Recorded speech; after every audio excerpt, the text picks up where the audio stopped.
Mark, I'm just going to give you another run through. This is the stone 1115, the Okudo stone. It's a olive green asagi, which is my favorite color. And then I have a king here. You've seen the king. And I'm just going to quickly set a bevel on this king here. And I like to use diagonal strokes on the bevel setting king or shafting or whatever it might be.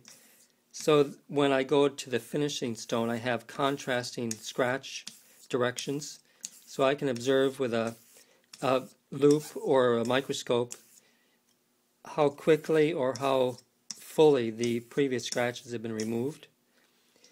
When you start with diagonal scratches like this and then finish with straight scratches or a straight scratch approach on your finishing stone, you can see how quickly the diagonal strokes have been removed, and you know that it's time to go on to your finishing stone. So I have a diagonal scratch pattern here on a 1K king, and here is the Okudo. Personally, I like to start with a diamond plate generated slurry. You don't have to do this. If you want to go to a 5K or a 8K or whatever with your synthetics, but off of a 1000 grit bevel setter, I like to raise a slurry. It can be a light slurry, and then go with your straight strokes.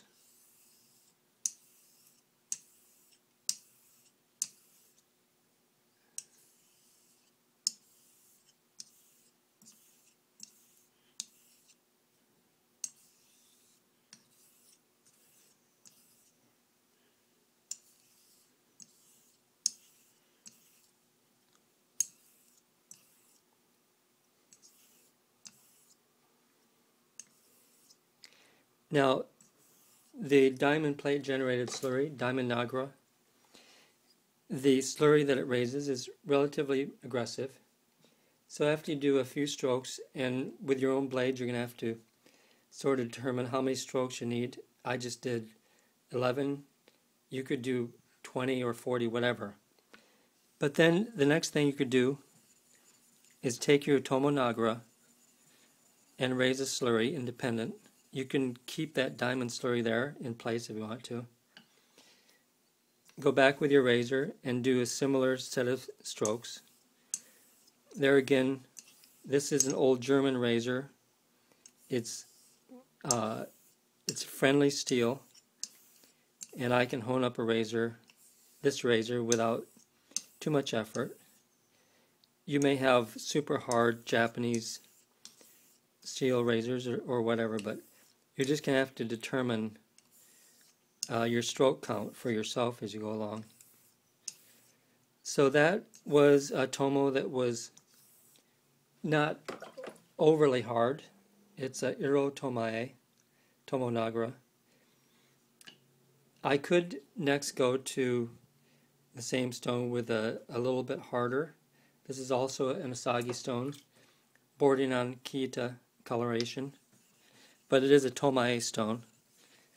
It's a little bit harder to raise a slurry with this stone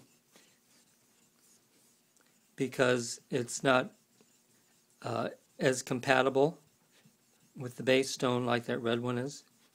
But this, with a little extra effort, you get a little bit finer grit particle too through friction. So this is, and remember to slip your nagura stone, tomonagura stones off of the base stone. Don't try to lift them up. So now we have another slurry here, and we're just going to put a few more strokes.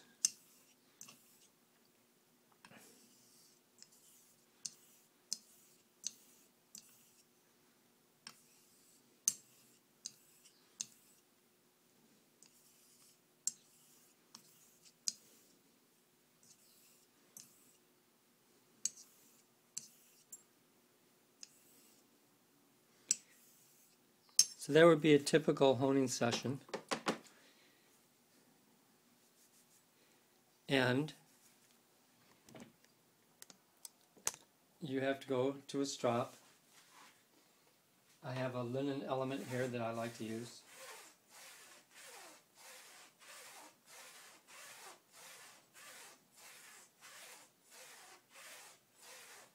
And then I have leather.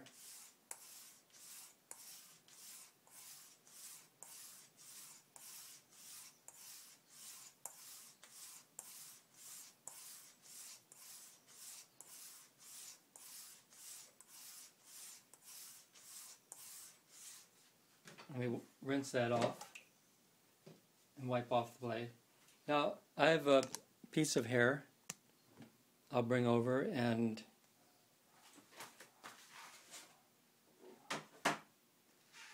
this is a unscripted little program here, but we'll see how if I get even close to a HHT on this razor.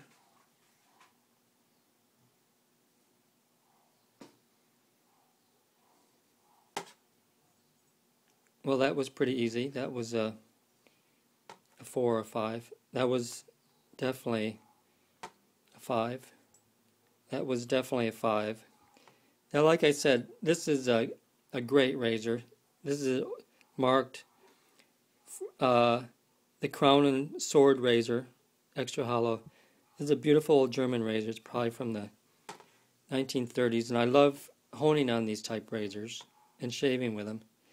But I did this video just to give you an idea on what kind of stroke count you might be looking for to begin with your own razors, so that you can see, you know, to keep your stroke count at a minimum and your system or method at a minimum, so you can build upon that and then develop the type of edge you're really looking for. But anyhow, that was a 7-minute video. It could take longer, it could take less for you to hone a razor, but that's just one way that you could do it.